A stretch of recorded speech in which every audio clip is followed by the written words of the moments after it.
Hello, Bashar. And you good day. So my question is about how to balance my logical mind with my emotional mind. Yeah. Because I seem to IQ with EQ. I seem to get out of balance either. You seem to? Yeah. Or do you choose to? Which way feels more self-empowered? Choosing. Because if you're choosing to be out of balance, at least you know you're in control of that and can change it. When you say, well, I seem to be, you're giving up your power to some random concept that doesn't allow you to know that there is any probability of really changing that. So the first step in changing it is to admit and take responsibility for having chosen it, because then you're in power to change it. Now, you may not know why you chose it, that's fine. But it will be in your unconscious mind somewhere a definition that made it seem logical to choose that. That's what we have described before as the motivational mechanism within all of you.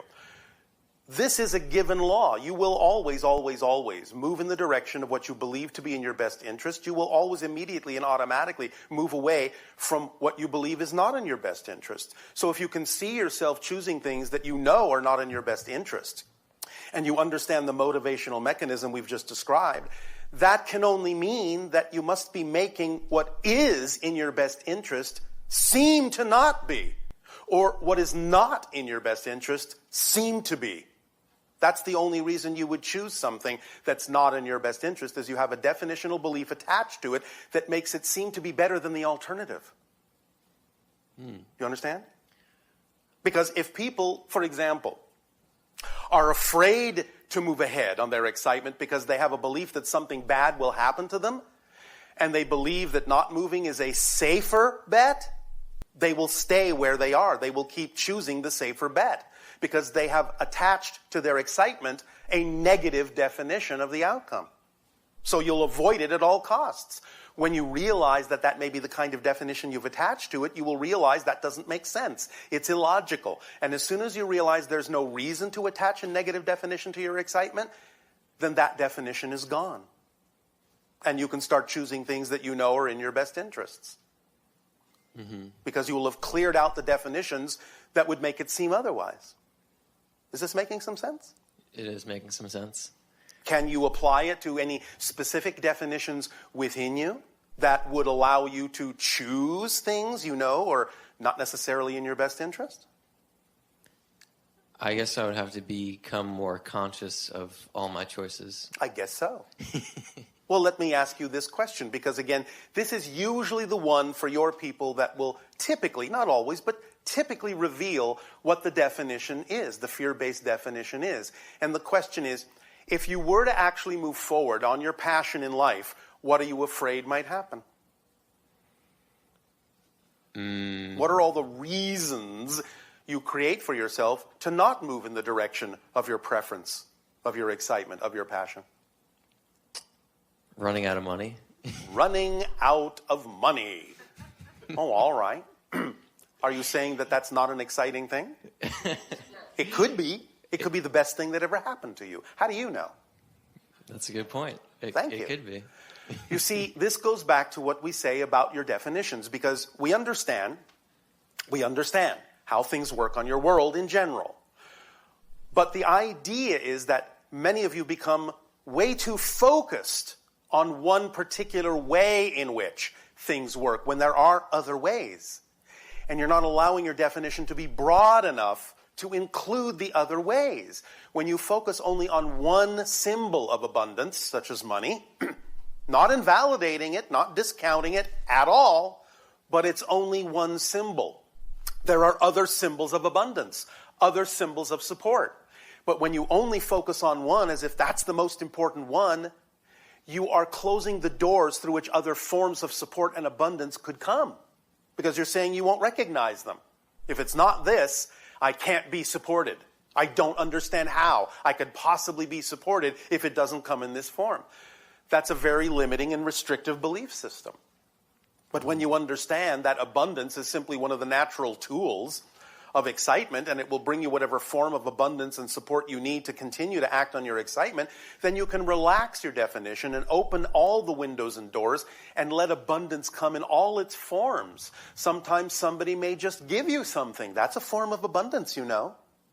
Mm-hmm. Yes? Yes. Sometimes synchronicity will bring you information that you need at exactly the right time. That's a form of abundance, you know. Yes. So why not let more forms of abundance come into your life rather than worrying that you might lose one particular form? That sounds like a good idea. Well, I thank you. The idea is that if money needs to be there, then the right amount of money will come, but it may not be sufficient to allow for the big picture, but the rest of the other forms of abundance will fill the other spaces. So that sometimes it may be, well, you just need this much money, and you need this much gift, and you need this much synchronicity, and all together, you've got your support. Mm-hmm. If it needs to be all money, that's what will come, because that will be the path of least resistance. But your first clue that it might not be the path of least resistance is, it's not coming. That's your moment to look around and go, could there be other forms of abundance that I could allow in?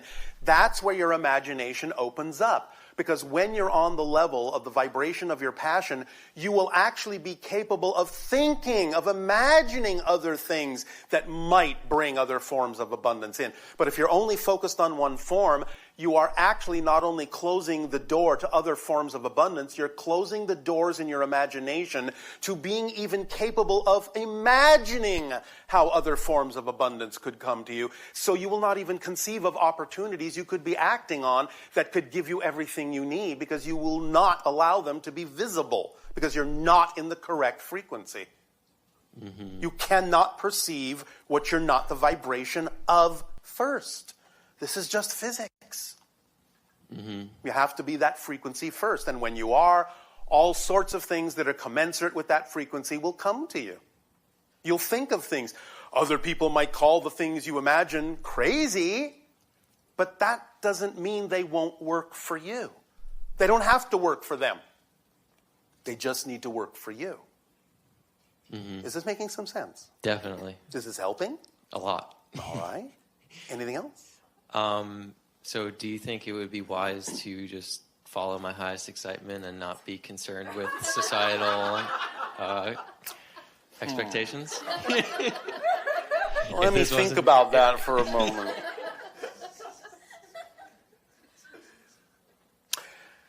Please understand this. The philosophies you think are what you're hearing are not philosophies.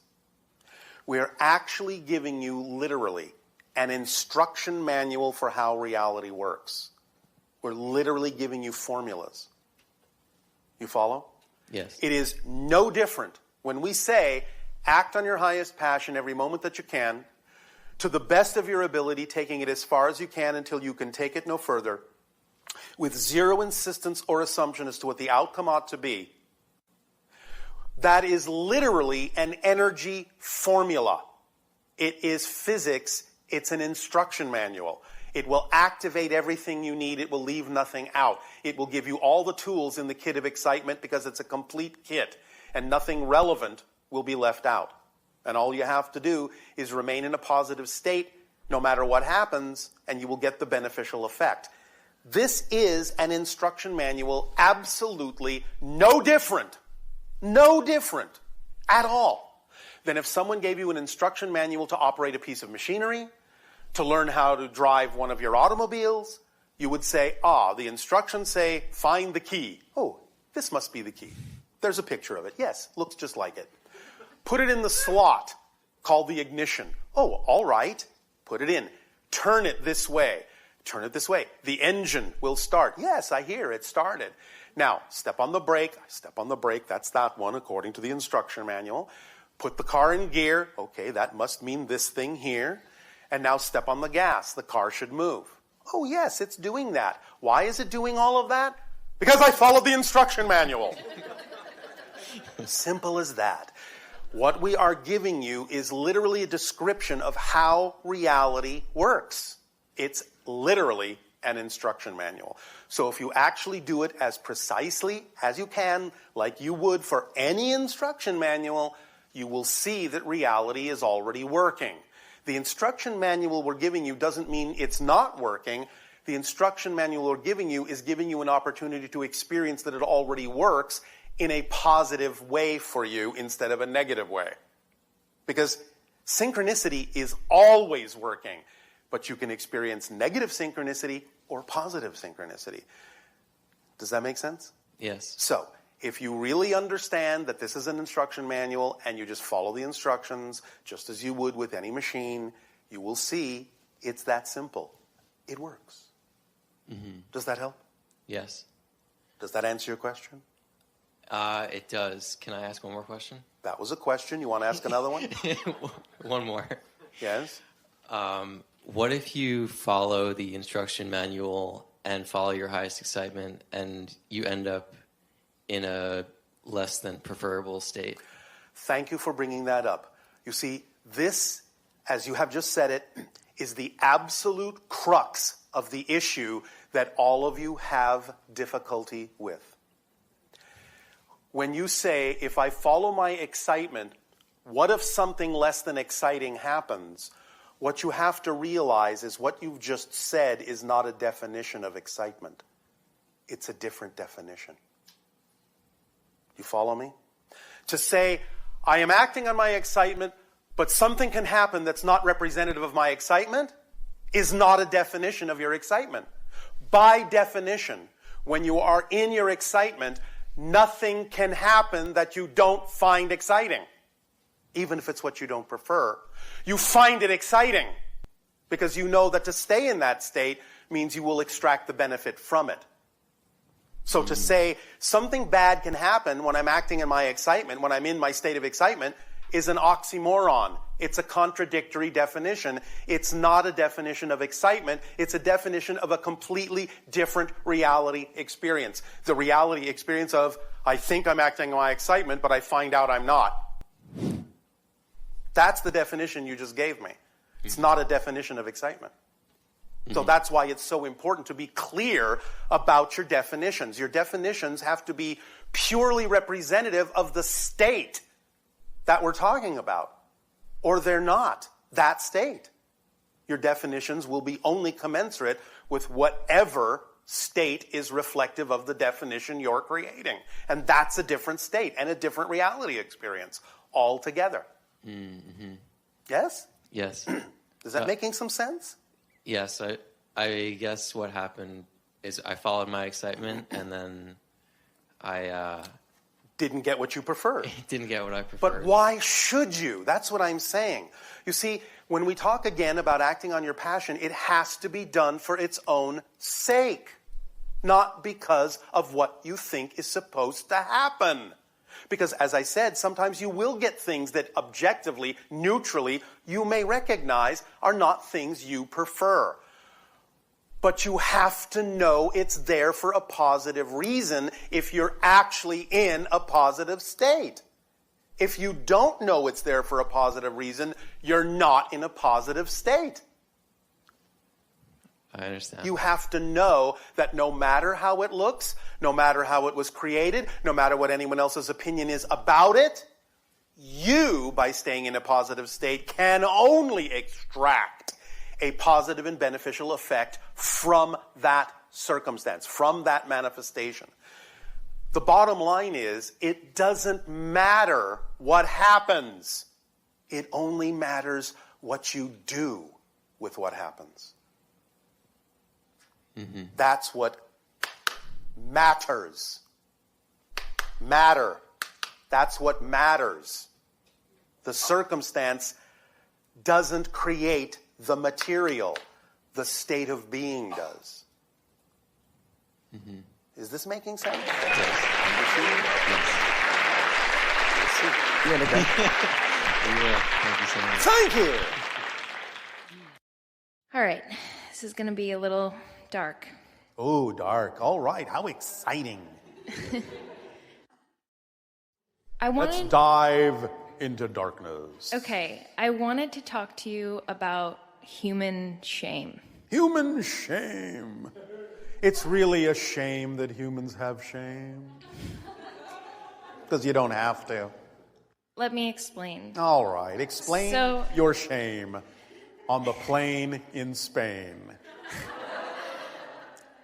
So it feels like to me that I took the quote-unquote spiritual knowledge so far that all of a sudden I hit a wall. And it's like, oh, you also have to conquer your personal power. Well, not conquer, but align with. Right. And in doing that, it's taken me down this pretty dark journey. Such as? For Well, example? for example, the shame. So Yes. exploring shame, understanding shame. Yes. What's so that you can let go of it, yes? Yes, but what I'm having a challenging time with now is Yes. I see it everywhere. It's like, it Of feels course. like I feel everyone's shame. When you explore something, you see it everywhere because you're on that frequency of exploration. But so what? You're learning about it. How can you not see something if you're going to learn about it? So it's okay to have an experience where you feel so out of alignment and you almost don't even see the people you love the way you want to. Yes, it's okay if you're using it for a positive learning experience. So as long as you are not allowing yourself to get stuck in it, so to speak, by worrying about the fact that you're having the experience, you'll use it in a positive way instead of a negative one. So how would you imagine I could unstuck myself? I just told you. You understand that you're doing it for a positive learning experience. And then you'll have an overview of it rather than feeling immersed in it. You'll become more neutral as an observer of it without necessarily having to take on the qualities that you're observing. Unless you want to do it to whatever degree you need to, just to understand what the experience is like. But you'll still understand that that's why you're doing it. It won't be something that you're unconscious of doing. It'll be something you're conscious of doing for a reason. And therefore you'll remain relatively neutral or objective in the exploration. You won't get caught up in it. Okay. So you have to look at it that way. I feel that I do see it that way, but it still seems very scary to me. Then you're not looking at it that way. But again, you can understand it's all right to be scared if you understand that it's a temporary experience for learning. Let me give you an analogy. Okay. Do you like roller coasters? Yes. Are you temporarily scared when you're riding them? Yes. But the ride is over at one point, isn't it? Yes. Did you have fun being scared for a while? Yes. Then you're on a different roller coaster, that's all. You're on the shame coaster. I just can't imagine what type of person I'm going to... That is the issue. You can't imagine it, but you can. You just need to let yourself imagine how it could be used differently and what you could learn from it in a positive way. So when you say, I can't imagine it, you're stating that as if it's a fact. It's not a fact. It's an opinion. It's a belief. It's a perspective. It's not a fact that you can't imagine how it could be something that you could learn something positive from. You can.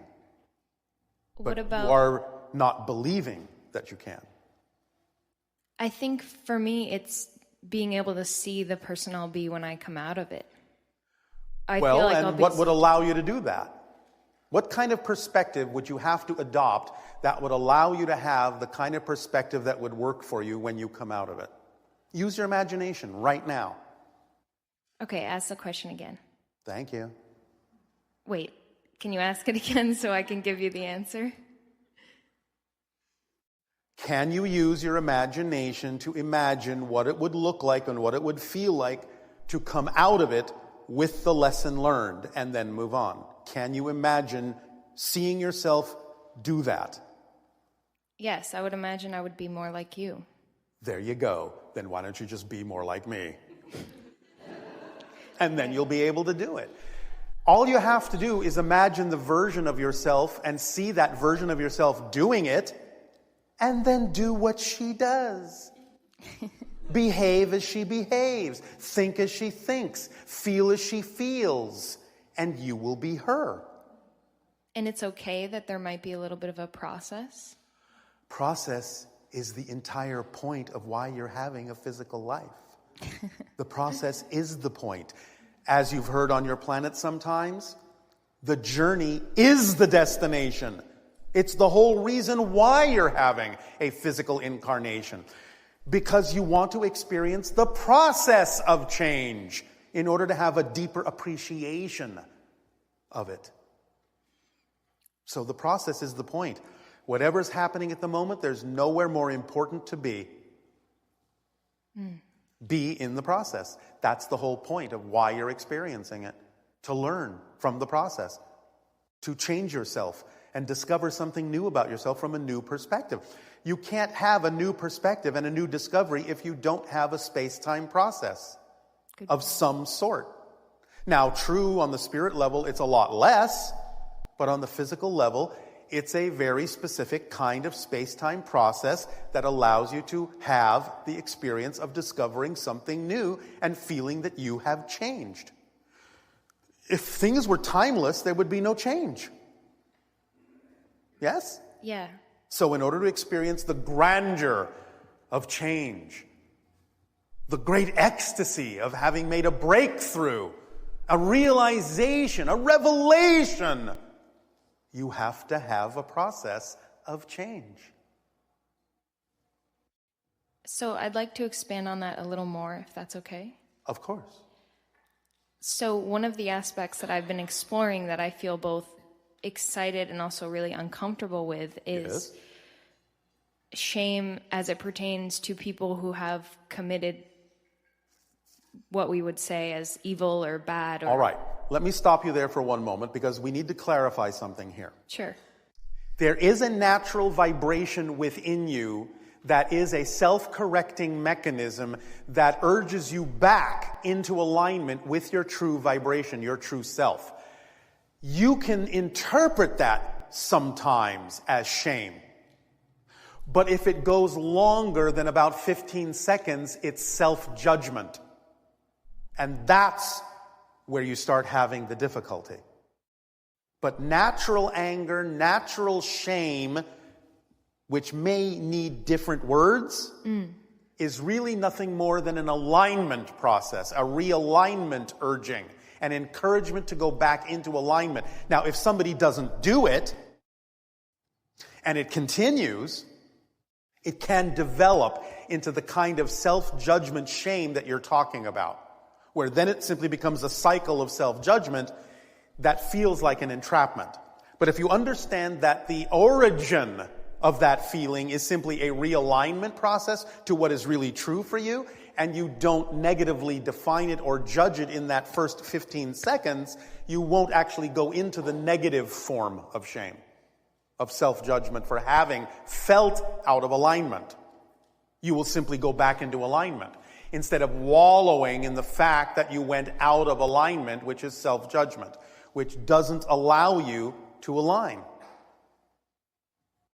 Does that help? Yes, it's synchronistic because I wanted to ask you about perfectionism.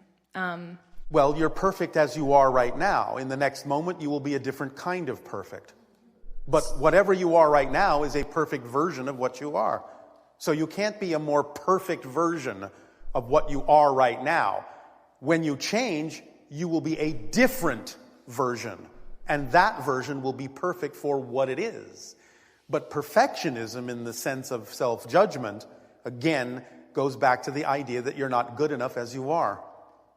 So what permission slip would you give to me or to humanity about this judgment and this realizing it's okay to come out all of right, alignment? there are many different kinds, of course, of permission slips that you could find yourself attracted to, but I can give you a very, very, very, very, very, very basic and very simple one if you wish. I'll take it. Get over yourself.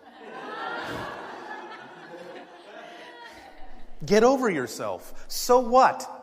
That's the mantra. All right, I went out of alignment. So what? I recognize that now. Is that what I prefer? No. Do I prefer to go back into alignment? Yes. Done. So where does all this seriousness come from? Where does all the seriousness come from? It comes from having been taught to believe that you're not worthy. So smart. Thank you. So are all of you if you would just pay attention to yourselves. I just wanted to add one piece. Yes. That whenever I'm confused or lost or have a question, I just ask myself, what would Bashar tell me? And again, your higher mind will answer you. Yes? Thank you. You're welcome.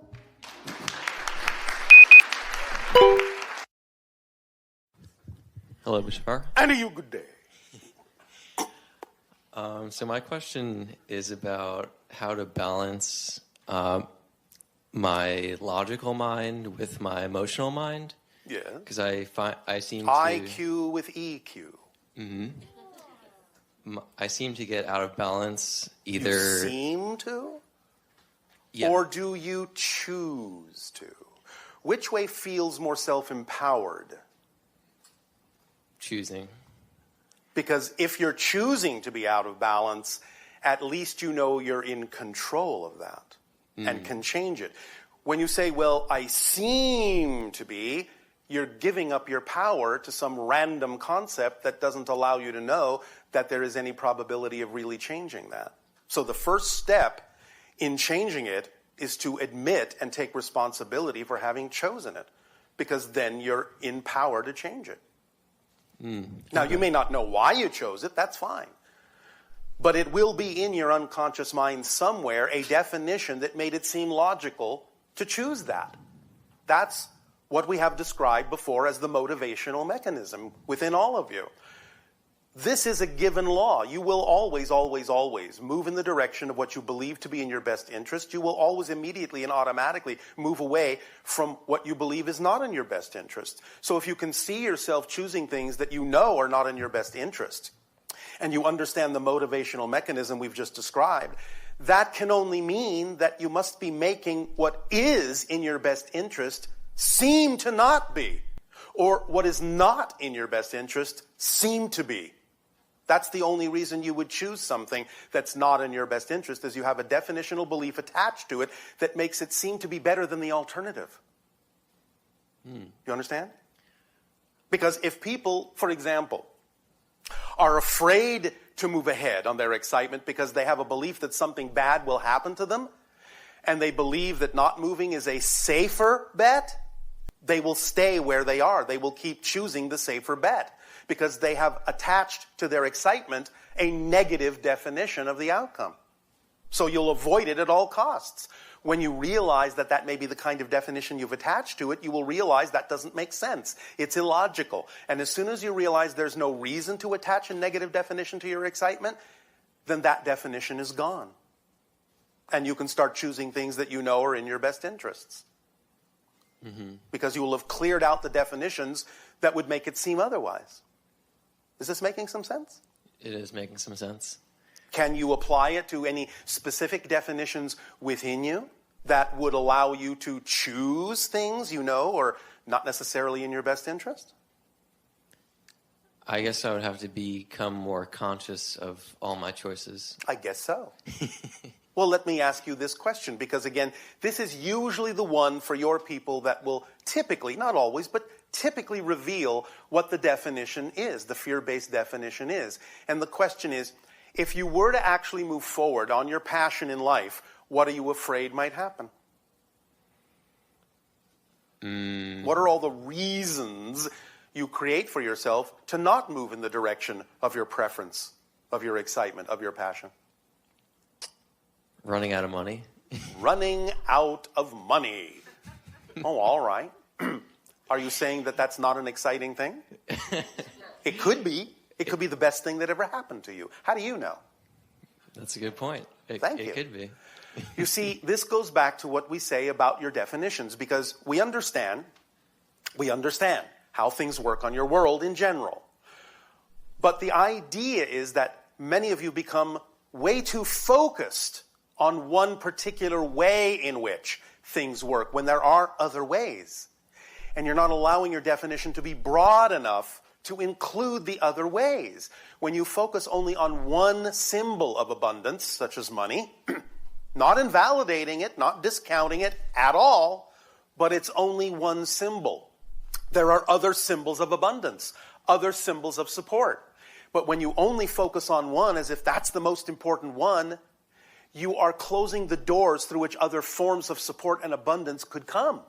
Because you're saying you won't recognize them. If it's not this, I can't be supported. I don't understand how I could possibly be supported if it doesn't come in this form. That's a very limiting and restrictive belief system. But when you understand that abundance is simply one of the natural tools of excitement, and it will bring you whatever form of abundance and support you need to continue to act on your excitement, then you can relax your definition and open all the windows and doors and let abundance come in all its forms. Sometimes somebody may just give you something. That's a form of abundance, you know. Mm-hmm. Yes? Yes. Sometimes synchronicity will bring you information that you need at exactly the right time. That's a form of abundance, you know. Yes. So why not let more forms of abundance come into your life rather than worrying that you might lose one particular form? That sounds like a good idea. Why, thank you. The idea is that if money needs to be there, then the right amount of money will come, but it may not be sufficient to allow for the big picture, but the rest of the other forms of abundance will fill the other spaces.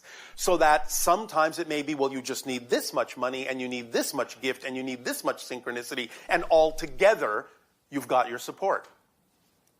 Mm-hmm. If it needs to be all money, that's what will come, because that will be the path of least resistance. But your first clue that it might not be the path of least resistance is, it's not coming. That's your moment to look around and go, could there be other forms of abundance that I could allow in? That's where your imagination opens up. Because when you're on the level of the vibration of your passion, you will actually be capable of thinking, of imagining other things that might bring other forms of abundance in. But if you're only focused on one form, you are actually not only closing the door to other forms of abundance, you're closing the doors in your imagination to being even capable of imagining how other forms of abundance could come to you. So you will not even conceive of opportunities you could be acting on that could give you everything you need, because you will not allow them to be visible, because you're not in the correct frequency. Mm-hmm. You cannot perceive what you're not the vibration of first. This is just physics. Mm-hmm. You have to be that frequency first. And when you are, all sorts of things that are commensurate with that frequency will come to you. You'll think of things. Other people might call the things you imagine crazy, but that doesn't mean they won't work for you. They don't have to work for them. They just need to work for you. Mm-hmm. Is this making some sense? Definitely. Is this helping? A lot. All right. Anything else? So do you think it would be wise to just follow my highest excitement and not be concerned with societal expectations? Let me think about that for a moment.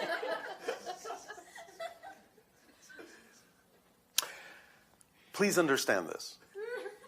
The philosophies you think are what you're hearing are not philosophies. We're actually giving you, literally, an instruction manual for how reality works. We're literally giving you formulas. You follow? Yes. It is no different when we say, act on your highest passion every moment that you can, to the best of your ability, taking it as far as you can until you can take it no further, with zero insistence or assumption as to what the outcome ought to be. That is literally an energy formula. It is physics. It's an instruction manual. It will activate everything you need. It will leave nothing out. It will give you all the tools in the kit of excitement, because it's a complete kit, and nothing relevant will be left out. And all you have to do is remain in a positive state no matter what happens, and you will get the beneficial effect. This is an instruction manual, absolutely no different at all than if someone gave you an instruction manual to operate a piece of machinery, to learn how to drive one of your automobiles. You would say, the instructions say, find the key. Oh, this must be the key. There's a picture of it. Yes, looks just like it. Put it in the slot called the ignition. Oh, all right. Put it in. Turn it this way. Turn it this way. The engine will start. Yes, I hear it started. Now, step on the brake. Step on the brake. That's that one according to the instruction manual. Put the car in gear. Okay, that must mean this thing here. And now step on the gas. The car should move. Oh, yes, it's doing that. Why is it doing all of that? Because I followed the instruction manual. Simple as that. What we are giving you is literally a description of how reality works. It's literally an instruction manual. So if you actually do it as precisely as you can, like you would for any instruction manual, you will see that reality is already working. The instruction manual we're giving you doesn't mean it's not working. The instruction manual we're giving you is giving you an opportunity to experience that it already works in a positive way for you instead of a negative way. Because synchronicity is always working, but you can experience negative synchronicity or positive synchronicity. Does that make sense? Yes. So, if you really understand that this is an instruction manual and you just follow the instructions just as you would with any machine, you will see it's that simple. It works. Mm-hmm. Does that help? Yes. Does that answer your question? It does. Can I ask one more question? That was a question. You want to ask another one? One more. Yes. What if you follow the instruction manual and follow your highest excitement and you end up in a less than preferable state? Thank you for bringing that up. You see, this, as you have just said it, is the absolute crux of the issue that all of you have difficulty with. When you say, if I follow my excitement, what if something less than exciting happens? What you have to realize is what you've just said is not a definition of excitement. It's a different definition. You follow me? To say, I am acting on my excitement, but something can happen that's not representative of my excitement is not a definition of your excitement. By definition, when you are in your excitement, nothing can happen that you don't find exciting, even if it's what you don't prefer. You find it exciting because you know that to stay in that state means you will extract the benefit from it. So to say something bad can happen when I'm acting in my excitement, when I'm in my state of excitement, is an oxymoron. It's a contradictory definition. It's not a definition of excitement. It's a definition of a completely different reality experience. The reality experience of, I think I'm acting on my excitement, but I find out I'm not. That's the definition you just gave me. It's not a definition of excitement. So that's why it's so important to be clear about your definitions. Your definitions have to be purely representative of the state that we're talking about, or they're not that state. Your definitions will be only commensurate with whatever state is reflective of the definition you're creating. And that's a different state and a different reality experience altogether. Mm-hmm. Yes? Yes. Is that making some sense? Yes. I guess what happened is I followed my excitement and then I didn't get what you preferred. Didn't get what I preferred. But why should you? That's what I'm saying. You see, when we talk again about acting on your passion, it has to be done for its own sake, not because of what you think is supposed to happen. Because, as I said, sometimes you will get things that objectively, neutrally, you may recognize are not things you prefer. But you have to know it's there for a positive reason if you're actually in a positive state. If you don't know it's there for a positive reason, you're not in a positive state. I understand. You have to know that no matter how it looks, no matter how it was created, no matter what anyone else's opinion is about it, you, by staying in a positive state, can only extract a positive and beneficial effect from that circumstance, from that manifestation. The bottom line is, it doesn't matter what happens. It only matters what you do with what happens. Mm-hmm. That's what matters. Matter. That's what matters. The circumstance doesn't create the material. the state of being does. Mm-hmm. Is this making sense? Yes. Yes. We will. Thank you so much. Thank you.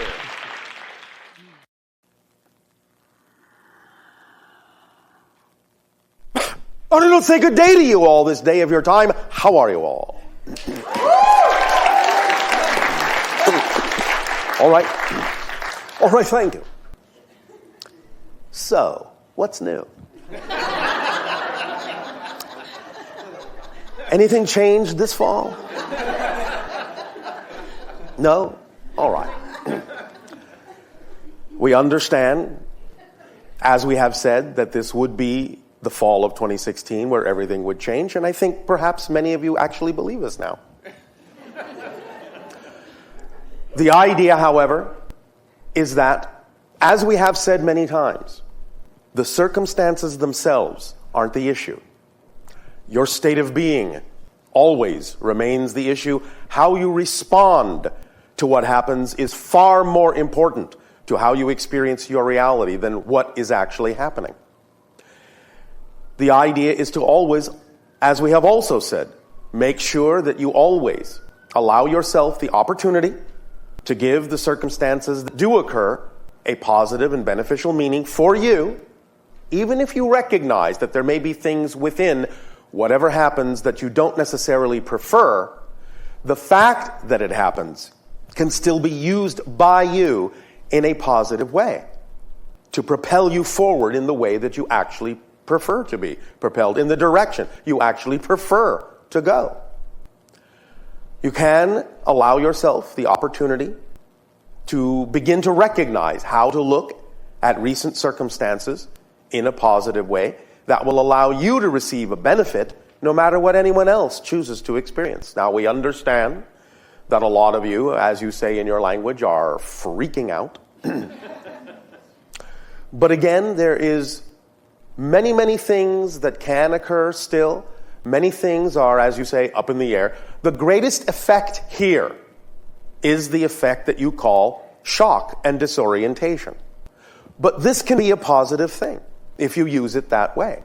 For you are literally now in a place where you are disoriented from your previous reality. You are floating in limbo, many of you, and this is an opportunity for you to create a new reality in a very accelerated way because you have been unlocked by the shock from your previous reality, from any degree of complacency, from any degree of assuming that things would simply move along as they always have. This can be used in a very powerful, transformative way. Look at it like this by analogy, if you are willing to do so. Let's say you are in a little boat, a kayak, whatever you wish to be in, and you're floating down a placid river, all nice and slow and peaceful.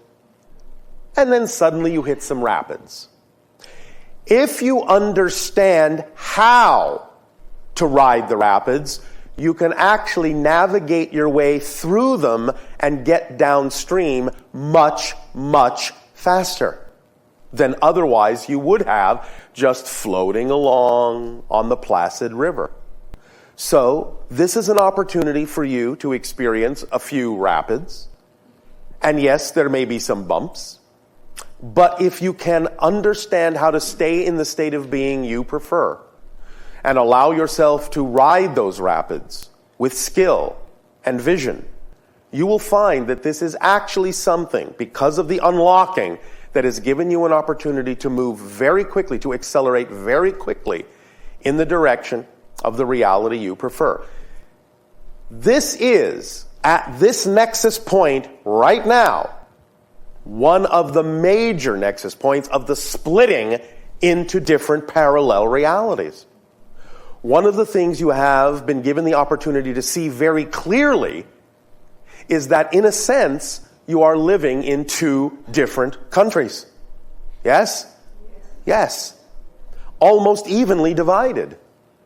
So the idea is, now that those who have, in your terms, quote-unquote, won your election, they now feel capable of allowing themselves to be clear about who they are because they feel safe in doing so. And so this allows you the opportunity to see exactly who they are, and nothing is now hidden because they think they are free to express themselves no matter in what way may seem non-preferential to you. It gives you a better idea, a much clearer idea, because they are no longer hiding their ideas. They are no longer hiding their perspective, their points of view.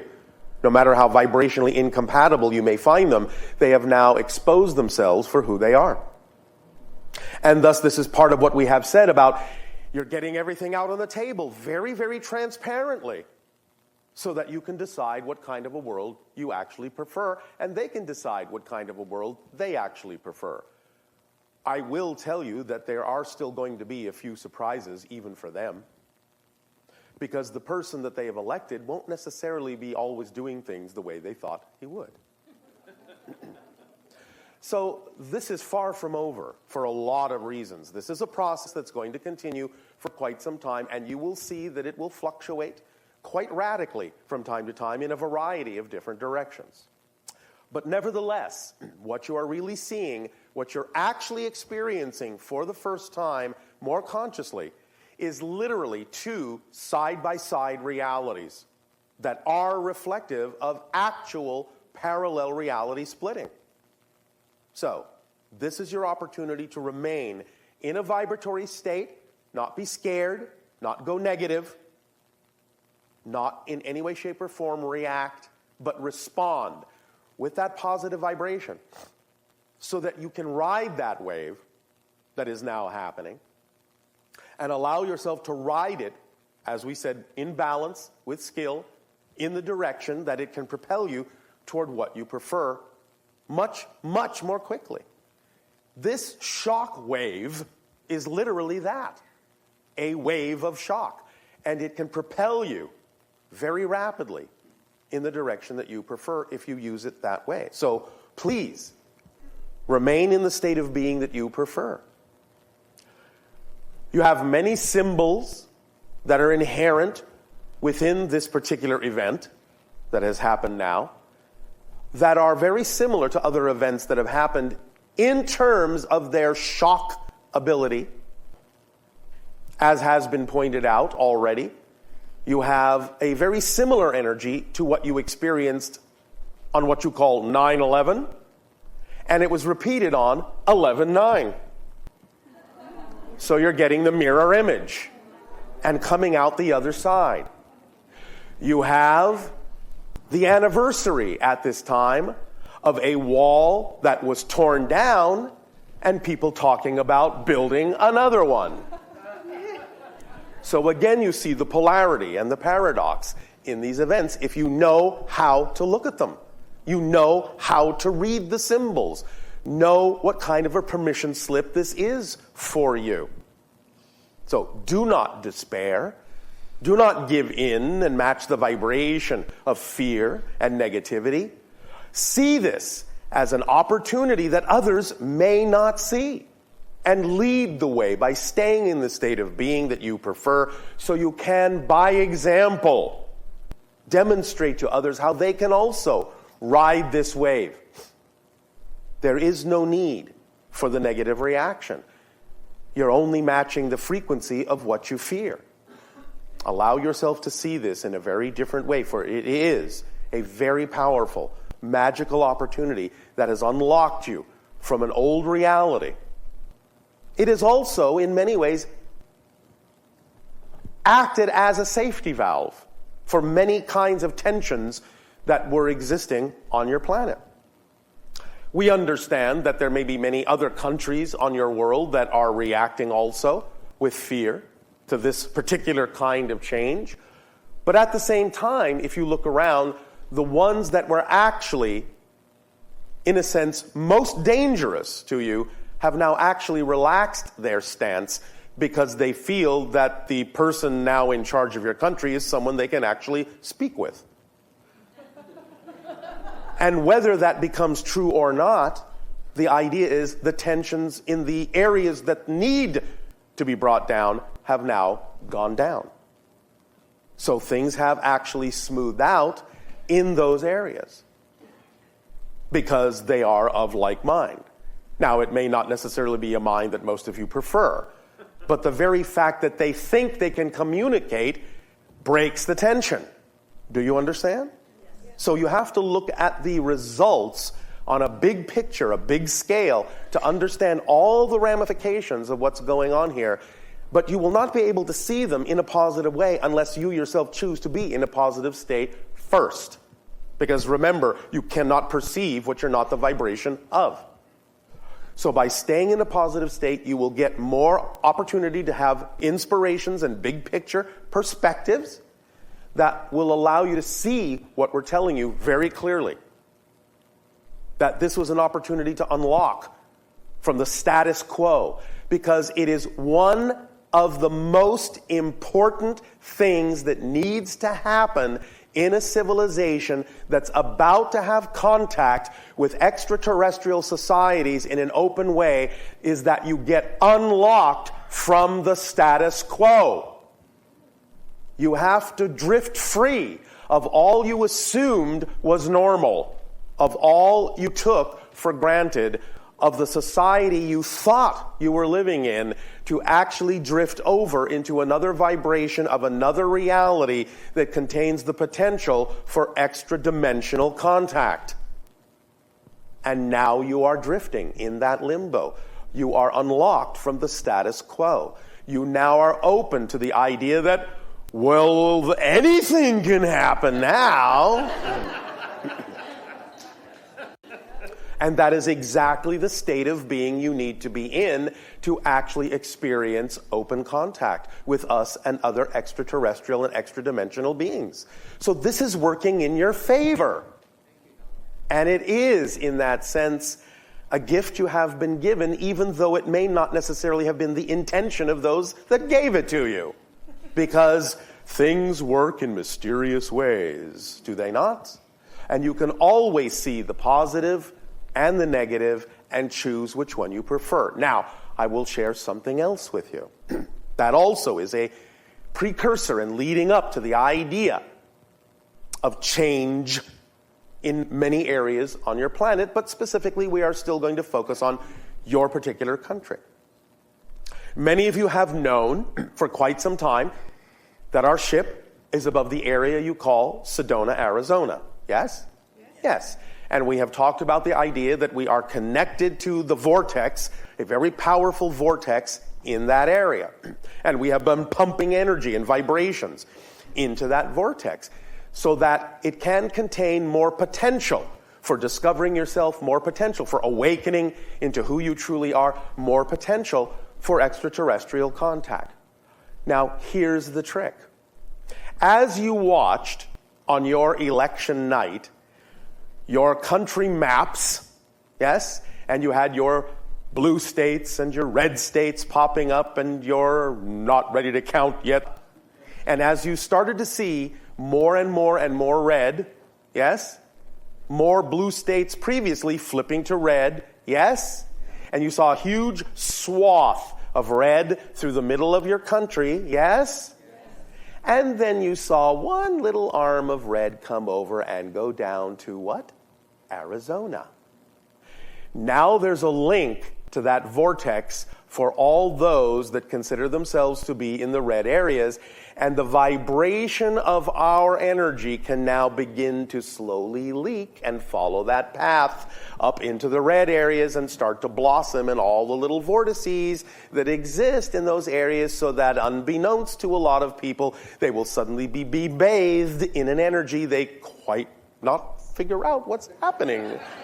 To change their mind, to change their perspective, they will be given an opportunity to have more of that energy by creating a connective link for themselves in that way to that vortex without even knowing what they're doing. But we know what's going on, and we know how to take advantage of that and allow our energy to blossom in those areas. Doesn't mean someone has to pay attention to it, but it affords more opportunity for that energy because they're all considering themselves now to be united and they will look at that pathway in their own way, but they will not see the underground pathway that we see for that energy to leak into all of those areas.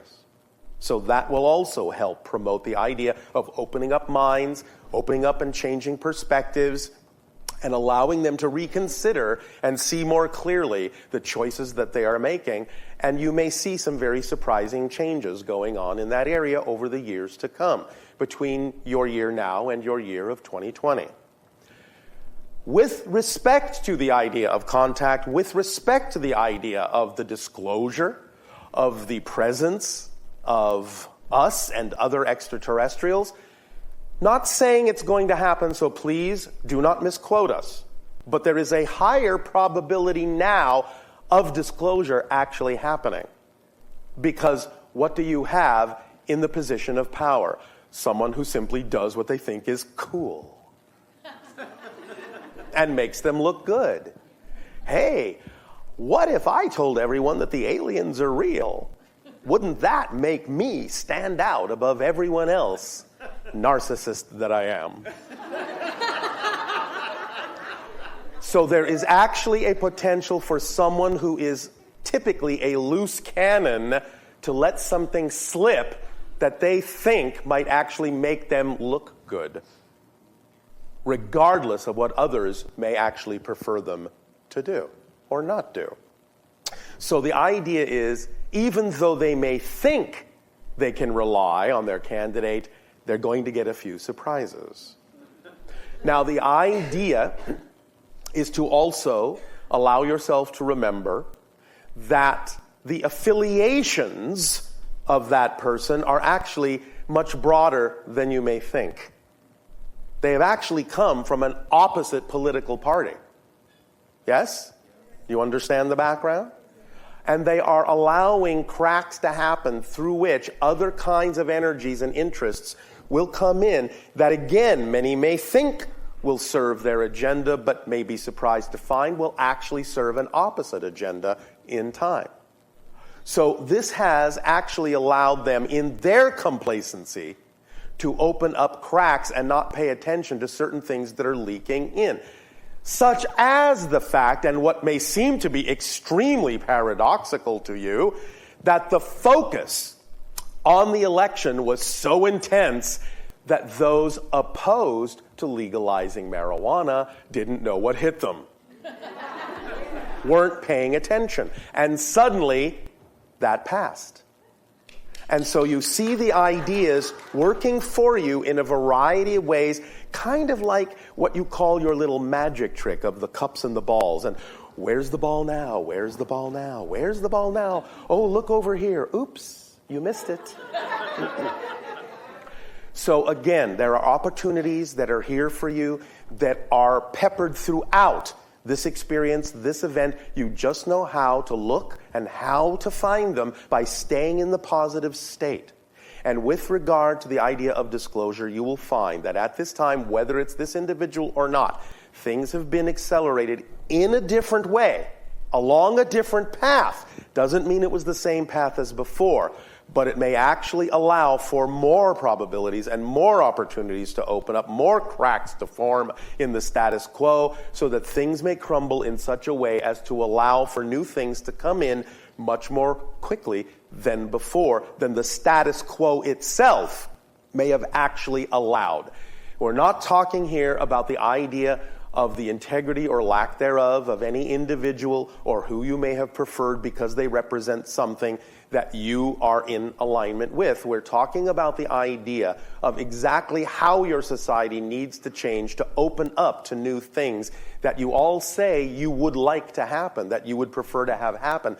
And sometimes those things can only happen in the most unexpected ways, when things do create a shockwave within your consciousness, so that you're finally willing to truly let go of the status quo and realize that you really can't predict for yourselves a lot of the things that are going to be happening. All bets are off for you. And this is a sparkling opportunity, because now you can decide in this limbo state really where the ball on the wheel you're spinning will fall. But the idea of the analogy of roulette is that now there are two balls on the roulette wheel. that represent the two different parallel realities. But the wheel is still spinning. They haven't really fallen yet. No matter how it may look, they haven't fallen yet. And when they do, you will see more and more acceleration in the split of the two realities, and more shifts and changes going on either side until they finally settle out and you really start to feel the drifting apart of those two realities. And with regard to disclosure, you will find that as the pathways are laid out now, and as the probabilities have increased for alternate paths to such and to open contact, that sometime between now and certainly no later than the idea of 2025, some form of disclosure of our presence will occur. There is another demarcation point in your year of 2020. It might happen before, it might happen after. There are still many things in flux, many things in fluctuations that cannot be in any way, shape, or form predicted. All you need to know is that you have unleashed many more probabilities for you to take advantage of to allow yourself to ride that wave in the direction of what you prefer, if you will just learn to look at it that way. Is it a deal? Yes. All right. Then we thank you for allowing us to share this perspective with you. There will be more to come. And in return for the gift that you are giving us, we ask now, how may we be of service to you? You may begin with your questions if you wish.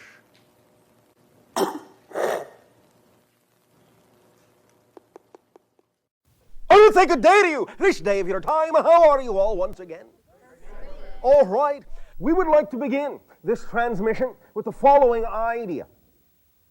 We have now, for a little while of your time, been talking about what we consider to be a very important topic, a very critical topic, in understanding how to allow your lives to be transformed in the manner that you would desire.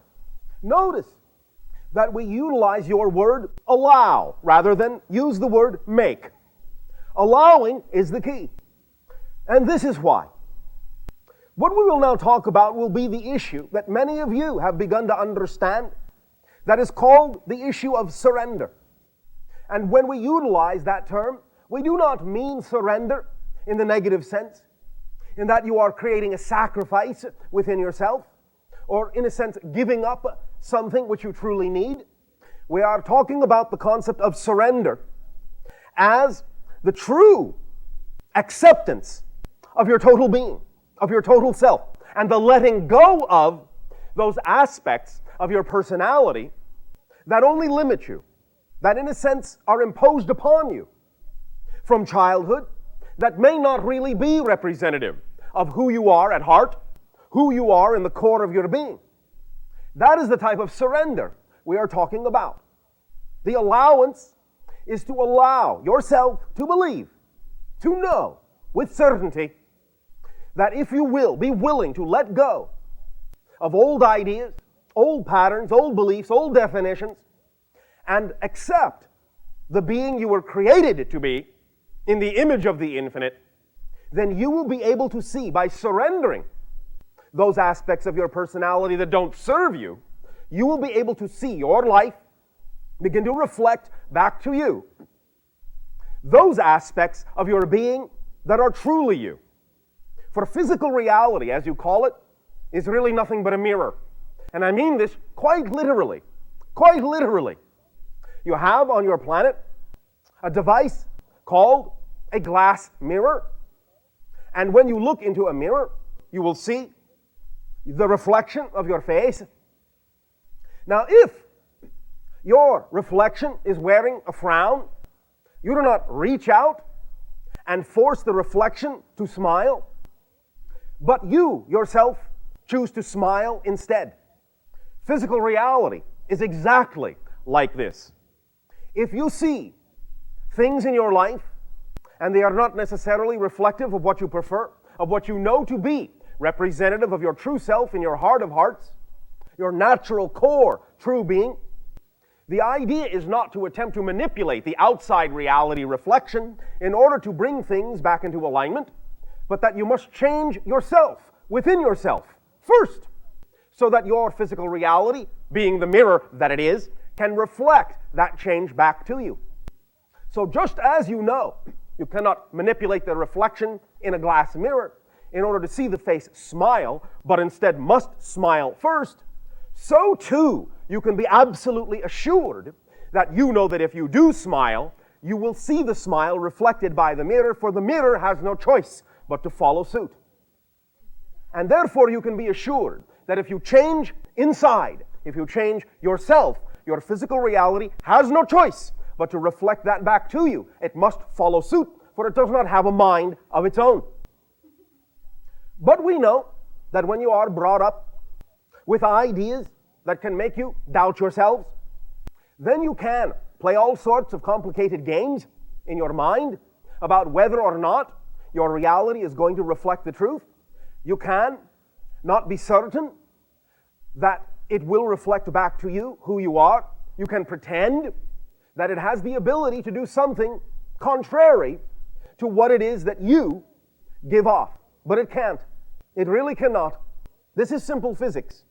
We want you to understand that many of the things that we will be discussing this day of your time, the many principles that we will be sharing and discussing that have to do with your ability to change your lives in the way you prefer, will not just be left to the realm of philosophy.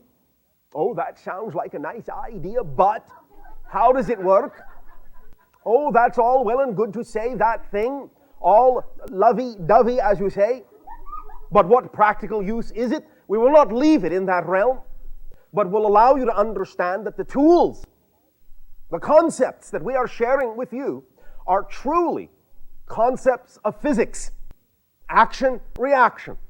You will be able to see, by applying these principles, effects in your lives, physically, because we're not just talking about philosophical concepts. We are talking about physics. We are talking about the way reality is created. We are talking about the way life actually works in your physical dimension. So we know that this comprises a type of tool kit, and if you will keep the tools sharp and will apply them steadfastly, then you will see that they will do their job. And all you have to do is do the job of being yourself in order to use them properly. Now, what does this entail? Well, first and foremost, a very important principle. Doing the job of being yourself, first and foremost, means this, that you must treat yourself with love and respect, that you must value yourself. We can tell from interaction and observation that many of you have been taught to devalue yourselves, to think yourselves unworthy, undeserving, to think of yourselves as less than you were created to be. And as long as you choose to continue to devalue yourselves and doubt your own self-empowerment, then these tools will not be as effective as they could be. For if you are not functioning holistically, you cannot expect the tools to do their job fully. So the first principle is to understand that unconditional love must be given from yourself to yourself first. For if you do not love yourself, you will not be able to love anyone else. And we understand that you have what you call on your planet a golden rule that you usually quote as, do unto others as you would have them do unto you. However, a more precise understanding of this golden rule would really be, psychologically speaking, you will do to others what you are willing to do to yourself. So when you devalue yourself, when you do not think you are worthy, certainly you will not attach any value to anything or anyone. And therefore you will treat your world, other people, and yourselves with great disrespect. And that will amount and result in many of the difficulties and problems you see on your planet today. It is as simple as that. You do not love yourselves, so you do not love others, and so therefore you do not love your world, and therefore you see all the difficulties. But when you understand that it begins with you, and we do not mean this in a negatively selfish way, but when it begins with self-love, then you will know you are all right, you will know you are self-empowered, you will know you are connected to the infinite, you will know that a source of infinite power can always be expressed through you. You will know that life does not happen to you, but happens through you. You will be a conscious, creative being in the way you were created to be, a co-creator with creation. And you will then be full of compassion, creativity, life, love, self-expression, and you will know how to be a shining example with others, to others, for others, with others, and for yourself, so that your lives can be a reflection of what you say you prefer it to be. Now is time to go on your planet beyond what you call lip service. It is time to put into action these principles. And so this is why it is important to understand that we are not just talking about nice ideas that you can just keep talking about and thinking about and run around in your heads and say, oh yes, that sounds nice. We're talking about principles you can put into action, that you can apply and get a result from, so that you can see and experience that result, and in experiencing that result, you can then know that these tools work. You can then know that you are a self-actualized being, made in the image of the infinite. You can have that experience. And in knowing that, you will then radiate that frequency. And in radiating that frequency, then the reflection from physical reality mirror will be an equal reflection back to you. It is as simple as that. And so, we once again thank you for allowing us to share this point of view with you this day of your time. And once again, in return for the great gift that you are giving our world in allowing us to link with you, we ask in return now, in what way may we and I be of service to you? I want to say good day to you this day of your time. How are you all? Once again, we will take this opportunity, first of all, to thank each and every one of you for allowing this transmission to occur through this particular window and in this particular method at this time. Once again, each and every time, your civilization allows our civilization to communicate with you in this manner. It affords us an opportunity to experience through each and every one of you another aspect, another facet of the infinite. And this expands our understanding of all the different ways that creation can present itself. And so we thank you for this gift of sharing. We would like to begin this transmission with the following brief ideas to lay a little bit of what you call a foundation or a groundwork for the primary principles that will generally be contained in almost every subject that we will discuss this day of your time. So, many of you have heard us talk about certain tools, certain states of being, certain states of mind that will allow you to understand who and what you are as a person, as a being, as a personality, a little bit more clearly. For it is in understanding the structure and the nature of yourself as a person and as a being that will allow you to make changes, make shifts in your reality, in the manner that you desire, in the manner that you prefer, more effortlessly, with the idea of less pain, more joy. These ideas now are paramount for what you call this age of transition, this age of awareness on your planet, as you have named it, as you have deemed it. And thus we are very happy to help, to assist in presenting concepts, tools that are handy, that you can use very easily, so that when applying them, you can see the results in yourselves and in your physical reality relatively quickly. The idea, first and foremost, of course, always begins with self-valuation. We understand from our experience with many of you that one of the most difficult things that many of you now have to do on your planet is learn to value yourselves. Because for thousands upon thousands of your years, you have been taught, because you have forgotten your connection to the infinite, you have been taught to think of yourselves as less than worthy, as undeserving, as possessing little or no value, and without an understanding of your worth, without an understanding of your value, no tool we would share with you will really be effective. Only when you begin to learn and behave and hold true that you are a worthwhile aspect of the infinite, that you are a beautiful, unconditionally loved and supported aspect of creation, and hold yourself in the same value that the creation holds you in, only really then will the tools be effective in the strongest way possible. This only makes sense, for the tools will only be as strong and as powerful as the energy you give them, because the energy comes from you, through you. Therefore, you are the ones that determine the efficacy of the tools. They do not really have the ability to work of and by themselves, because they draw their energy from you. They draw their realization capability from you. So let us briefly lay down a little bit as an outline of these ideas, so that we will understand when questions come what we are all talking about, and we'll have something to refer back to as a base point, a baseline. First and foremost, as we have said, self-valuation. From there comes the understanding of what it means to be a personality structure. Personality structure, very briefly, in recap for some of you, in newness for others, is based on three things, three principles. Your personality is an artificial construct. Doesn't mean it isn't natural, but it is a type of mask that is built or created or fabricated from three ideas: belief systems, emotions, and behavior. You can understand the analogy of belief systems as being like blueprints of a building.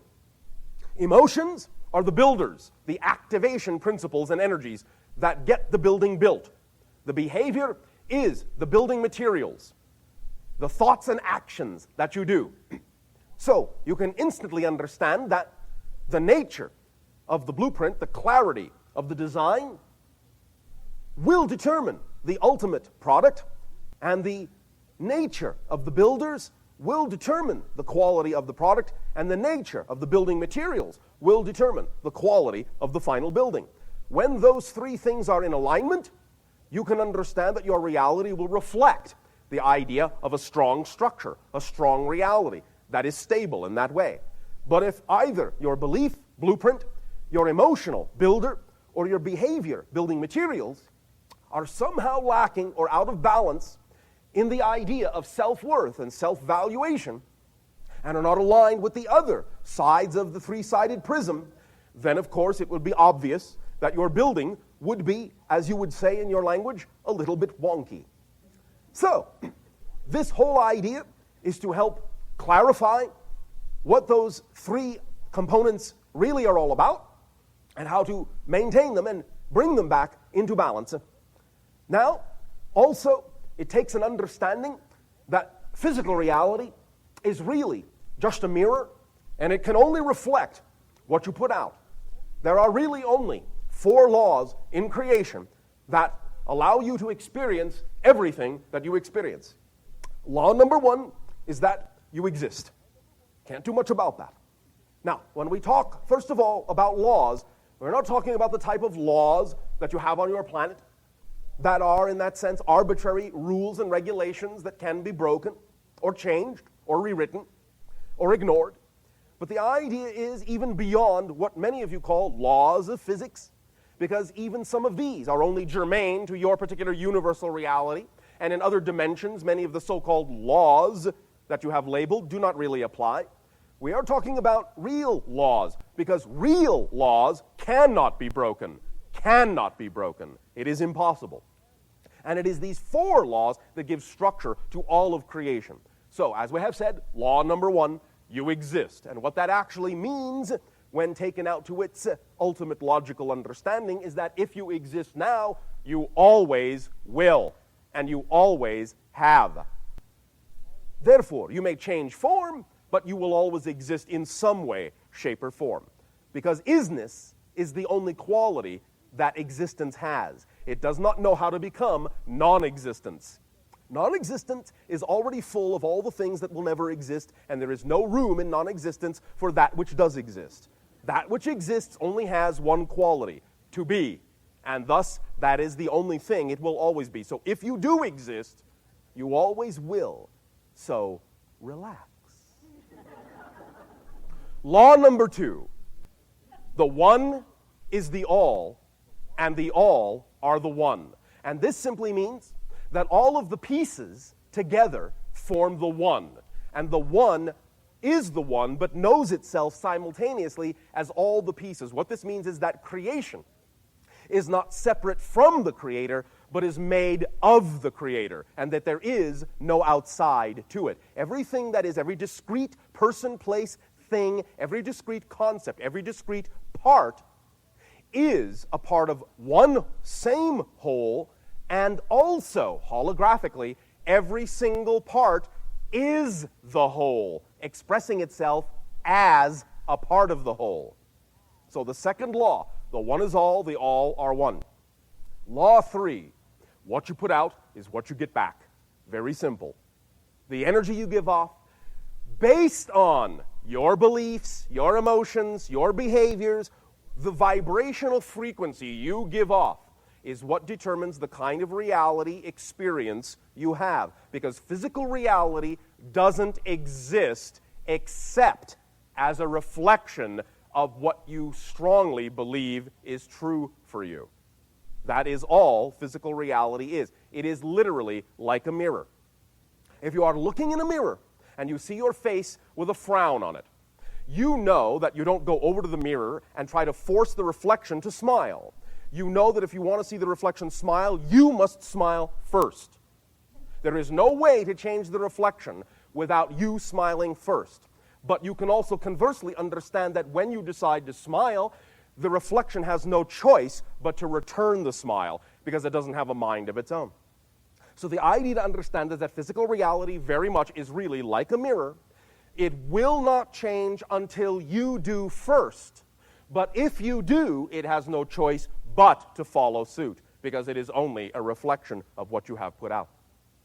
Law number 4. Change is the only constant, and everything changes except the first 3 laws.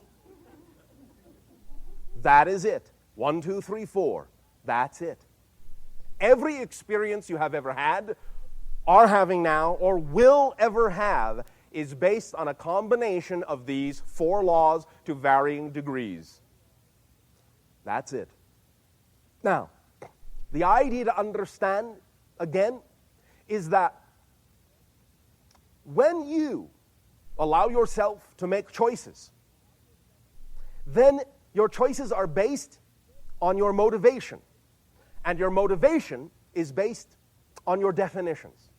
This is the other way to explain the 3-part process.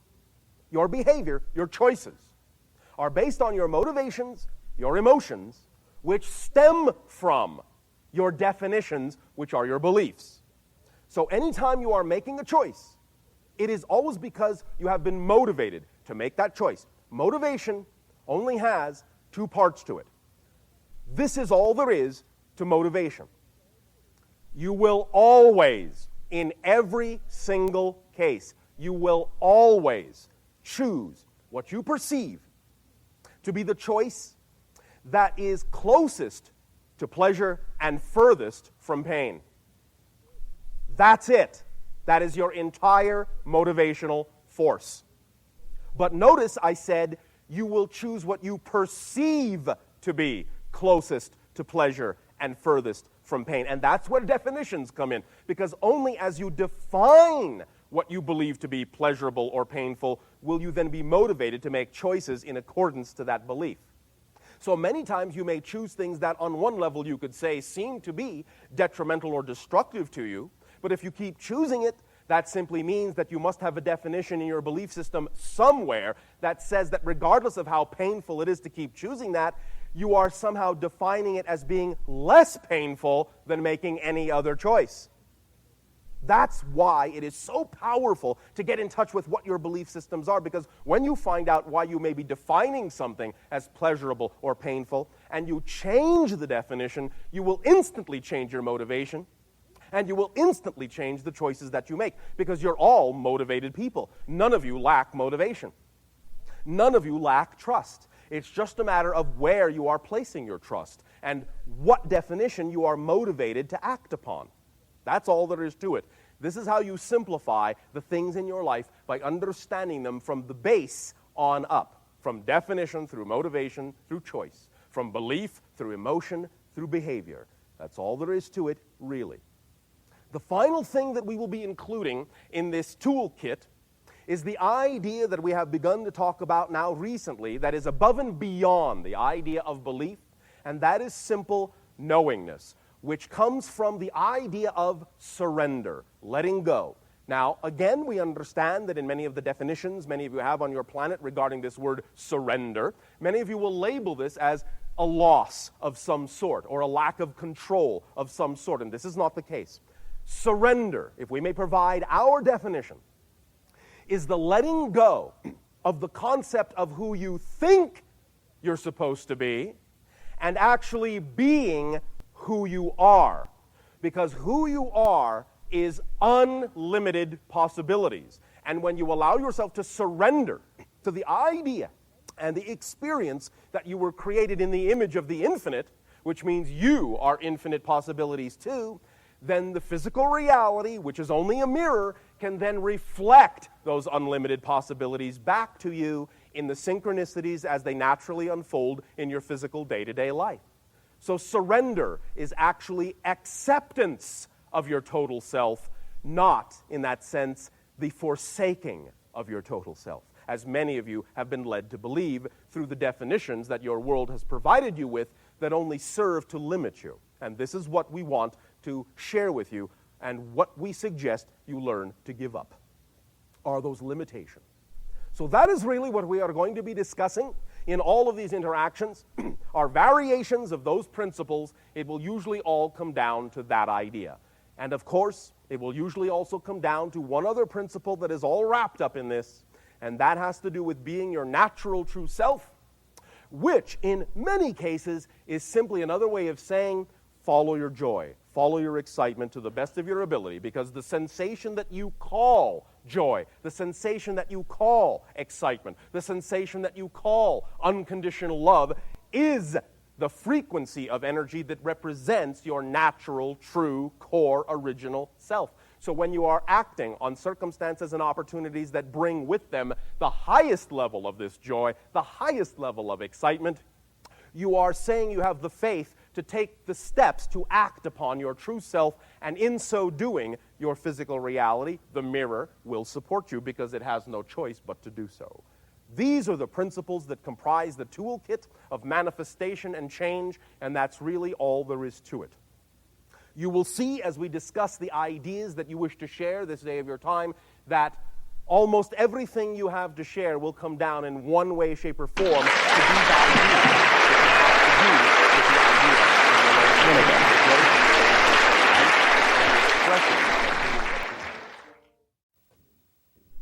I want to say good day to you this day of your time. How are you all once again? We would like to begin this interaction by laying a few foundations that we know will crop up in these interactions over and over again, and by building upon those foundations so that you can know that every experience you have in your physiological life is, generally speaking and sometimes very specifically, the result of the definitions and belief systems that have been ingrained within your consciousness from the time you were small children. And that these belief systems and definitions ingrained in your consciousness are utterly, completely, totally, and absolutely responsible for the kinds and quality of experiences that you have in your day-to-day physiological existence. That there is no real physiological existence apart from your definitions of what you expect it to be in your strongest and most profound definitions of what you believe is possible for that reality to be. Many of you have been hearing these ideas that you create your reality. This has become, as you would say, part and parcel of your metaphysical nomenclature. Almost a catchphrase now in your society. You create your reality. You create your reality. Oh, what does that mean? Very, very few of you actually understand the mechanism through which this occurs. Allow us to explain, because we also understand that in your language, and in many of the languages on your planet, there can be words that are confusing and misleading from time to time, simply because they do not necessarily contain nor possess any particular degree of precision about what they are defining.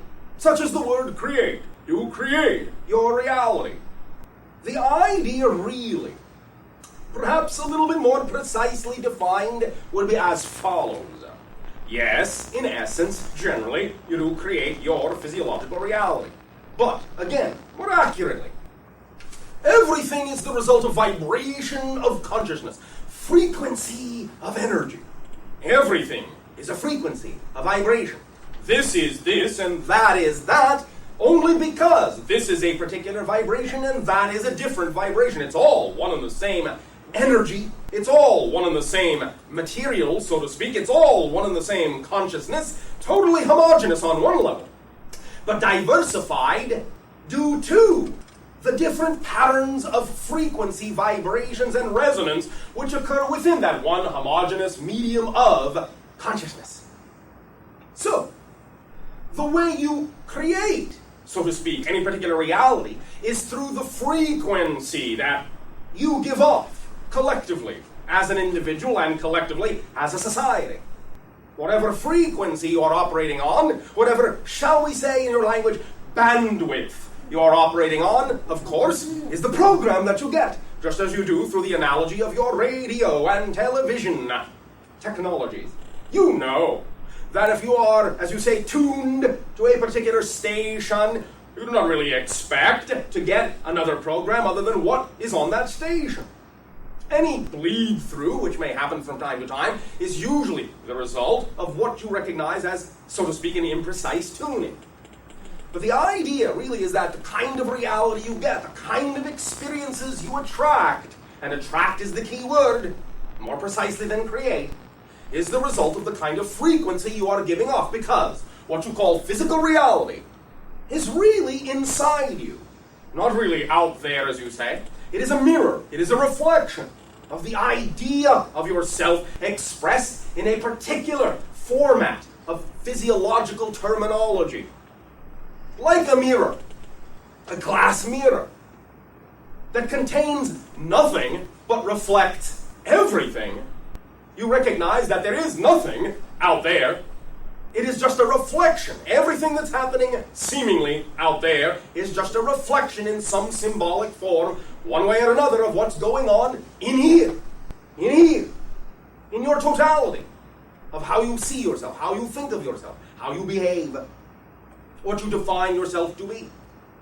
So, it can be simply understood from that if you wish to see a change take place in the reflection in the mirror, you don't attempt to reach out and distort the reflection, change the reflection. No.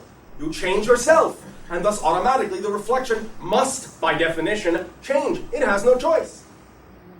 It has no choice at that point. Same with your shadow. Physical reality is but the shadow of the soul. When you wish to change the shape of your shadow upon the ground, upon the wall, you do not reach out and attempt to stretch or smear your shadow on the wall. You know it is coming from you. So you change the shape of your bodily form, and of course, the shadow follows suit. It has no choice. It has no choice. So when you get a handle, as you say, on the frequency upon which you are operating, which you do by getting in touch with the definitions of life that you have been raised to believe, and you change those definitions, thereby changing the frequency, you automatically change the physical reality and all the different kinds of circumstances going on within it, because it has no choice. It has no choice. It's a reflection of you, of what you believe is most possible, most likely, and or what you fear is most possible and most likely. Don't forget that. It is the strongest thing you believe in, and sometimes in your society, no offense, it's a fear rather than a joy. So the idea, to go back to the basic, fundamental euphemism, you create your reality, can be understood a little bit more clearly as an issue of attraction, an issue of like attracts like, an issue of frequency, an issue of bandwidth. Like an antenna, you do not create the reality.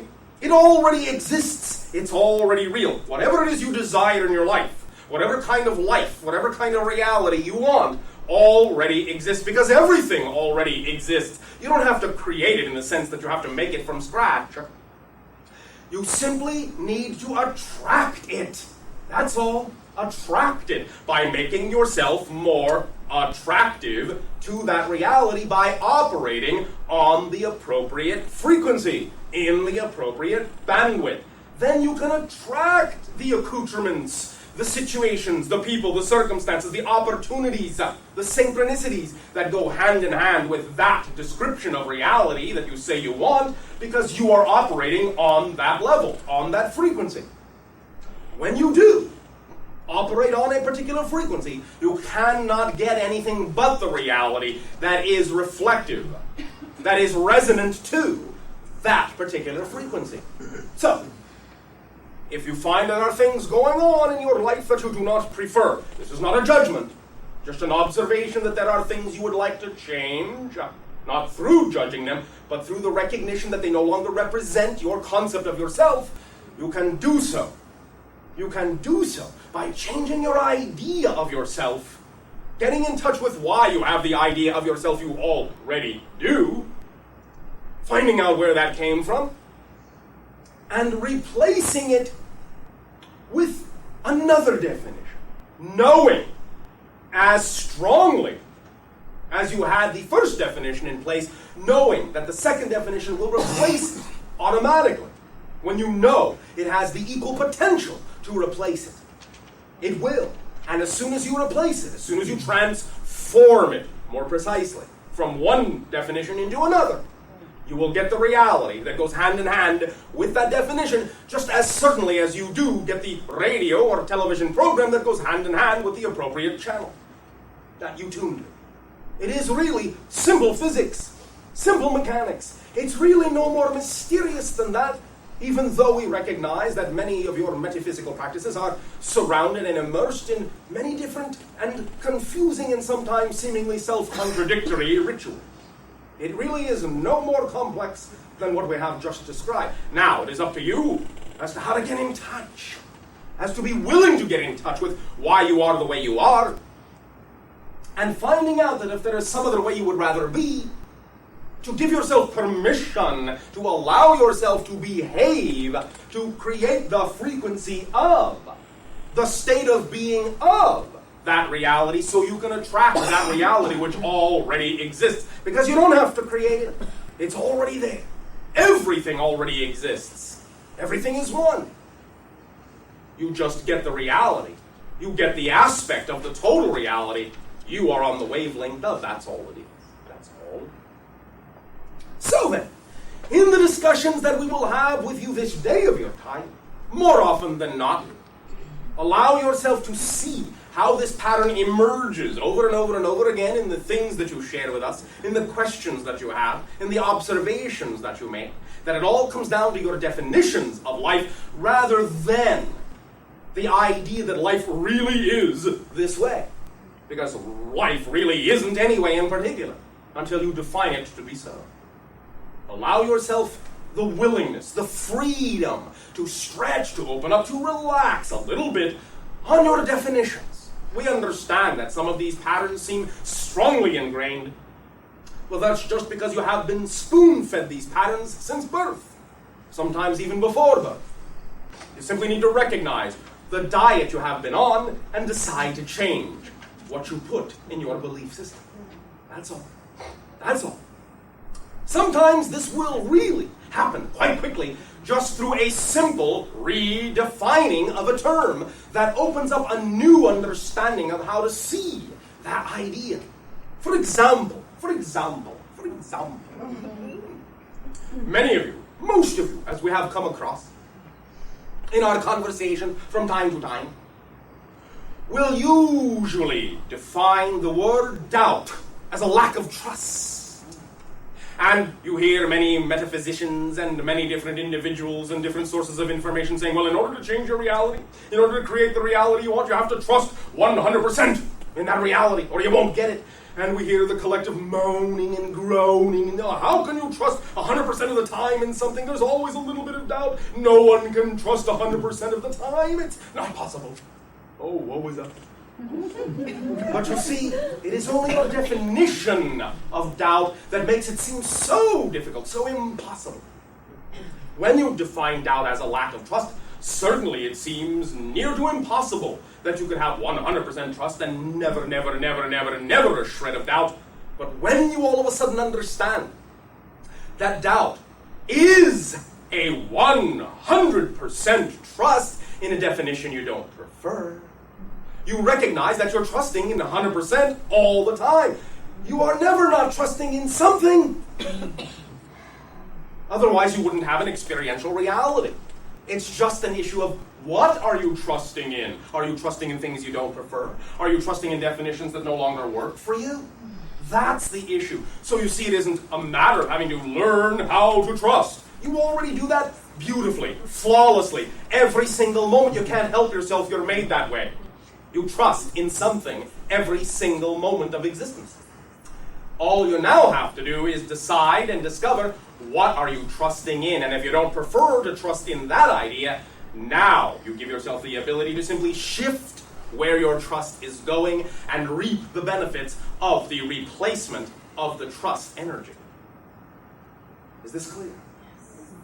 That's all sometimes it will take, is simply the redefining of a concept that you have held dear to your heart for so long, thinking there is no other way to see it. Sometimes just the redefinition will open up a whole new world, a whole new life, a whole new way of living. Sometimes that's all it takes. If you allow it to be that simple, then whatever process is necessary for you to change will happen along the path of least resistance. Take as little time as possible, but whatever time it takes, cherish it. Because that time is important, because these processes are important for you to understand yourselves, enrich yourselves, appreciate yourselves, and recognize that one of the reasons why you are physical at all is to learn how to transform things in a very particular way, and to know that you are strong enough to do so, magical enough to do so, powerful enough to do so. And that by doing so, you get the reward, the feeling, the expansiveness of having done so. And this adds to your entire existence as a soul, as a consciousness. Physical reality and the limitations that it contains are not always negative. Sometimes the limitations are for a positive reason. Allow yourself to relax your definitions, and you will see that life is easy when you allow it to happen through you, instead of assuming that it only happens to you.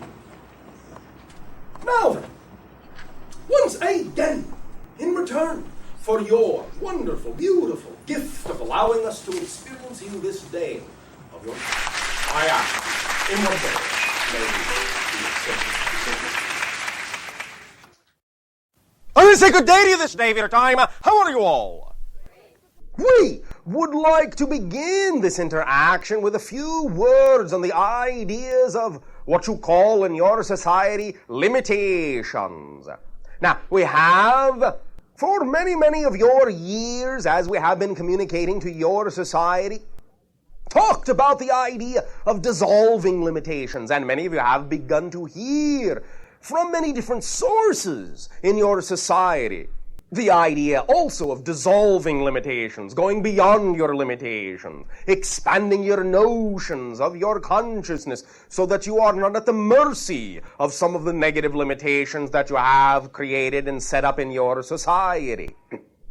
This is all well and good, and going beyond your limitations, stretching beyond what you know to be true right now into new, unexplored territory is all very beneficial for you. At the same time, while we are interacting with many of you and having these conversations about stretching beyond your limitations, we hear sometimes that some of you, in your idea or understanding of what it means to be spiritual, think that you have to go beyond all the limitations, that you have to dissolve every single one of them and detach yourself from physical reality completely, either literally by evolving beyond it in order to be a perfected spiritual being, or aesthetically by detaching yourself from the material things of society in order to show that you are very spiritual and are not seduced by the mundane attributes of everyday life.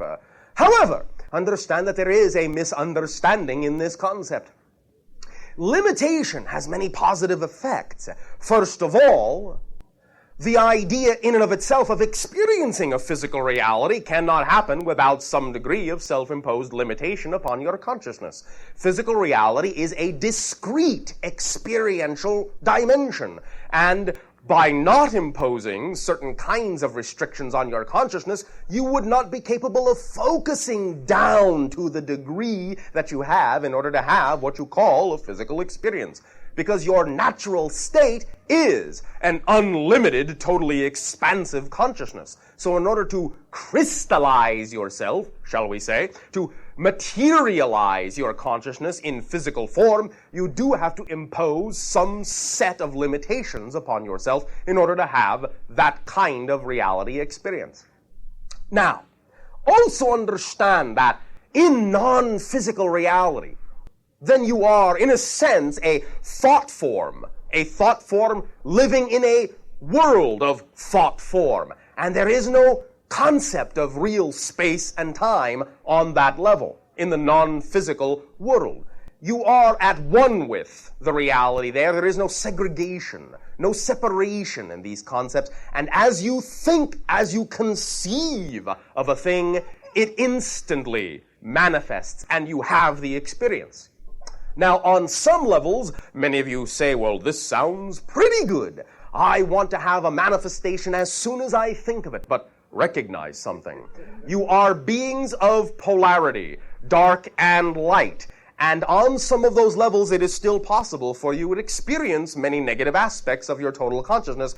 And if you have a thought in that way of a negative thing, it instantly manifests. And you have to deal with it instantaneously. And so, creation was clever enough to have a reality wherein you have time lag, time and space, volume, some degree of segregation and separation that gives you, shall we say, a breather, a vacation from your instantaneous manifestation so that you do not necessarily always have to experience every little thing of yourself immediately, that you can ponder and wonder and investigate and explore and add rich diversity to the understanding of the processes involved, of the creation of yourselves, rather than having to instantly deal with every little thought that you have. So in that context, physical reality is very beneficial in giving you an opportunity to view the creation of yourselves in a time frame in which you can take your time,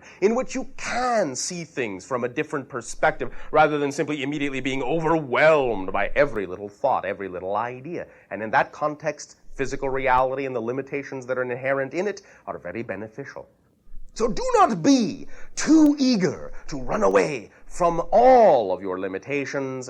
You can learn much in a very unique manner by letting yourself use the limitations creatively, using them in the same way that you use paint for a picture, to choose and pick, to understand, to explore deeply all the nuances and meanings of the meandering that you do in the myriad of ways that you have of looking at things and all the different perspectives and all the subtle details and all the time that may seem to take.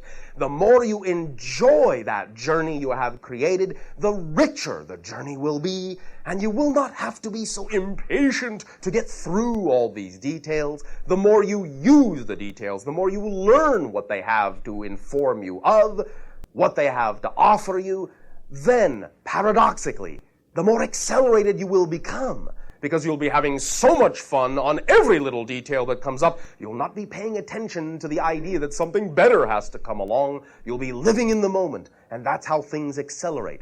But, again, paradoxically, you will be truly, fully using and savoring every little limiting detail, because it always comes like a seed with the potential for a great amount of blossoming information that can really enlighten you as to what kind of creator being you really are. For do remember, as many of your ancient texts do say, you are made in the image of creation. You are a creator being. You are a self-reflective, self-aware creator consciousness, and every little thing that you experience is totally, absolutely, and completely significant. There is no wasted time. There are no insignificant details. It is all a marvelous orchestration and choreography of creatorhood. Cherish it. Savor it while you have created it. It will all be capable of adding to the overall knowledge of yourselves and enriching the concept of what you are as spirits and as physical beings, because really in that context there is no difference. The greatest act, the greatest spiritual act that you can possibly have is to live your physical lives as fully and joyfully and creatively as you possibly can. As long as you are physical, that is the greatest act of spirituality that you can accomplish. So, in light of this notion, do not be so eager to run away from the things that you don't enjoy. Jump in, dive in, explore why there are those fears, those pains, those doubts. They all have information to tell you about yourself, to discover about yourself, so that you can become, by integrating that information, the expanded being you were created to be. Do not fear your fear. Jump in. Fear is only there to tell you something you don't yet know about yourself. The only way it becomes unmanageable is if you ignore it, if you deny it, if you suppress it. Because it is a messenger knocking at your door. This is what you need to hear right now about yourself. This is the issue you need to deal with. When you ignore it, it knocks louder and louder and louder and louder, because this is the information you want to know, and it will not go away. It will only transform into a friend, into a messenger, if you invite it in. Do not be afraid of the things it has to tell you. It's all only going to be more information to let you know who you are. You will find that as soon as you invite it in fact, as soon as you even choose to amplify the fear to the greatest limits you possibly can in your imagination, it automatically puts you in control of the degree of fear in your life and allows you to extract the information contained within it, instead of, as you say, being carried away emotionally by it, feeling that you are the victim of these energies, when in fact you are the one who has written the invitation, and it has only answered your call.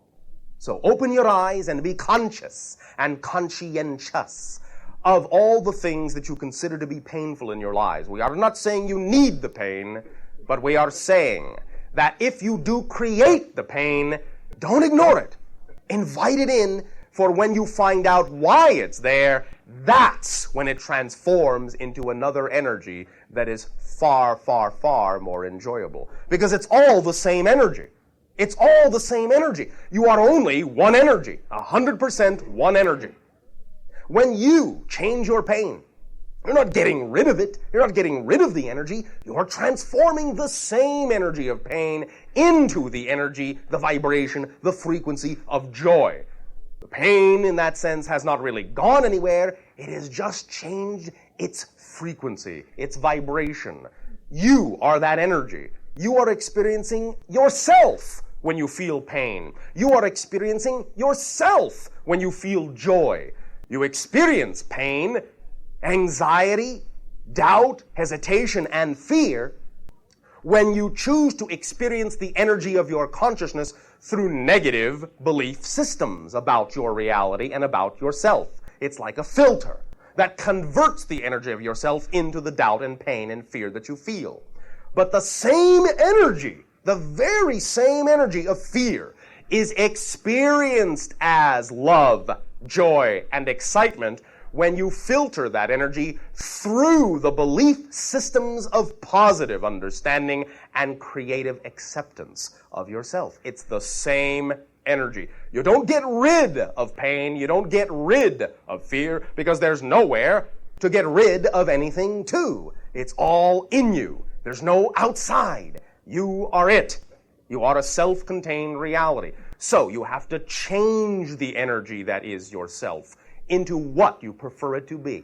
And the way you do that is by owning it. You can't change it if you don't own up to it. If you don't own something, you haven't the power in your mind to change it. But if you own the pain, you own the fear, you know that there are beliefs and definitions of life within you that are responsible for your attraction to yourself and interpretation of situations as painful, as fearful. Then get in touch with those beliefs, with those definitions. And in so doing, can transform those definitions into the ones you prefer to be representative of your reality. And in so transforming them, you transform the physical reality, because physical reality is only the shadow of your soul. It is you. It is an extension of your consciousness. And it is not really outside you, and you are not really in it. It's in you. So, remember, you are creation. It is not that you were created and placed in creation. You are the Creator's creation. When you act in accordance to that knowledge, to that frequency of unconditional love, starting with yourselves, you experience the reality of unconditional love in your physiological lives. Only you make those segregations. So, there are those limitations that do need to be dissolved. At the same time, use the limitations that work for you to paradoxically accelerate yourself into a state of balance so that you love yourself as infinitely and unconditionally as creation does, and in so doing automatically operate on a frequency where it is easy and effortless and automatic to spread unconditional love among yourselves as well. This is our suggestion. You don't have to do it. It's your planet after all. We are not here to tell you what to do with your lives or your world. We have our own planet, our own lives. Thank you very much. We're very busy.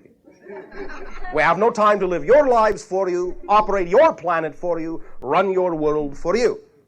We are, however, very happy to share what has worked for us and what might work for you if you allow yourself to understand that it can work for you, and if you choose that it will work for you. That's up to you. Now, at this timing, once again, in return for the gift that you are allowing our civilization to experience through this communication, through this biologic translation device you call a human being, we ask you now, in what way may we return the favor? In what way may we be of service to you at this time?